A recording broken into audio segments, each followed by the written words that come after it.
Hello, ladies and gentlemen. Welcome back to another episode here on African Confessions. The following story that you're going to be listening to, which was sent to me by one of our admin who helped us with this translation. The message reads like this. I don't even know where to start. Maybe it is because there is no way in which I can justify what I did. No way to explain how I let greed drive me into darkness, total darkness I never thought I would ever touch. I destroyed her, my wife, my soulmate, but it did not happen all at once. No, that was not what happened at that time. It happened really slowly but surely. It crept up on us like a shadow. By the time that I realized what I had done, it was already too late. I guess it started when I lost my job. Things were really tight, and we had bills that were piling up. We needed to purchase items for the kids whenever they would go back to school. We needed to settle our bond as well as for our monthly installments, the cars, the phones, and everything. I felt helpless.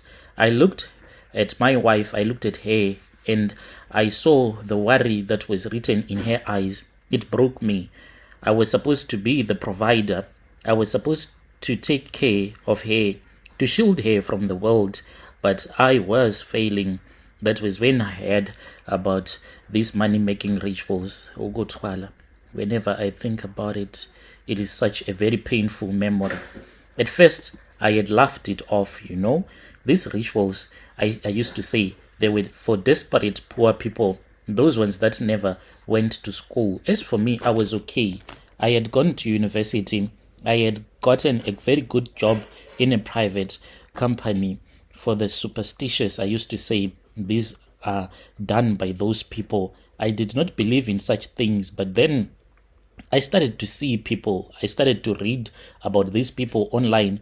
Facebook, it has become a vehicle for those that want to do Ukuthwala rituals. It is easy to go on Facebook and to find those people that claim to have done these rituals. And when you see their profiles, I am not talking about some fly-by-nights Nigerians that do these scams whereby they take some pictures of fake money and fake profiles. I am talking about real South Africans, the people that I started following, and the people that I started to notice that the way that they show off their money, it is not normal. Those were the people that I was now following, and indeed, I did find someone who assisted me.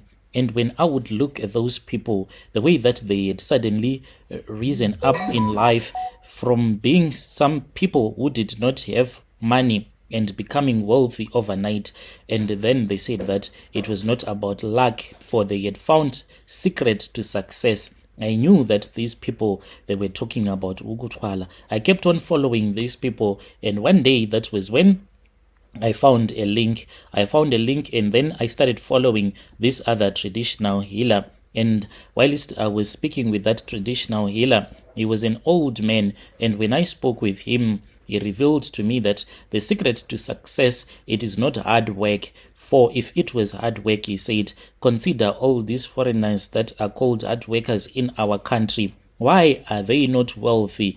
They are the ones that make the bricks that we use when we are building. They are the ones that work in the farms. They are the ones that do garden services. Why are they not wealthy? And indeed, I looked at the situation on the ground and I saw that hard work, it is for the stupid people. But as for me, I was not stupid, was I? The Sangoma then told me, he said that, young man, I want to be honest enough with you. Unlike other healers out there who will beat around the bush, I am going to point to your wife. For your wife, she is the key. I said, how my wife is the key? Because she is someone who used to be a good Christian at that time. And then the healer nodded and said that it is because of the grace that has been given to her by God that has been keeping you alive. Do you know that you were supposed to be dead by now because you were supposed to have a chronic disease, but because of your wife's prayers, God decided to save you. And I said, so if God has saved me through my wife, is not God going to fight against me? when I tried to use my wife for rituals. And then the healer said that he was going to give me some charms that were going to make my wife to fall from grace, to stop believing in God. And when she would have stopped believing in God, then we will move in for the kill. So he said, Brother Nashi, it was not an easy thing to do. I returned back home. I was feeling so sad. I still remember that when I drove in to the yard, I sat in the car just parked by the driveway for an hour whilst I was thinking. She then came out. When she came out, I looked at her and I cried, and then I wiped my tears before she could see that her husband was crying. The reason as to why I was crying, because the Sangoma had given me detailed instructions on how I was supposed to make sure that my wife will stop believing in God. And then after that, we had to go for the kill each and every month from that time until now. When my wife is on her period, I collect her menstrual blood, and then after collecting the menstrual blood, there are some charms that are given to me. These charms, I mix it with her menstrual blood, soak it in water, then I drink. Yes, I do drink.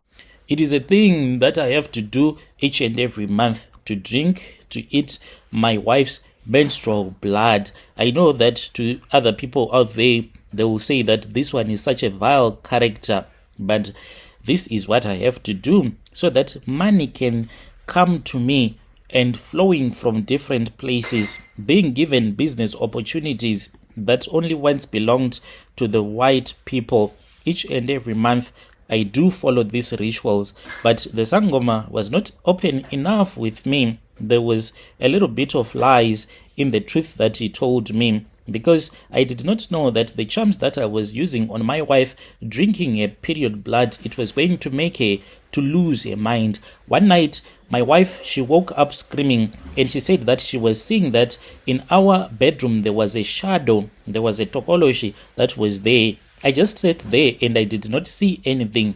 I switched on the light, but then the electricity went off. It was not load shedding. It was only at my house. Then she started talking to herself after she had claimed that the tokoloshi that she only could see had beaten her up, had slapped her. She even said that she was feeling that her brain was moving inside her skull. And I did not know that this woman, as she was muttering nonsense, wandering around the house, she was already losing her mind.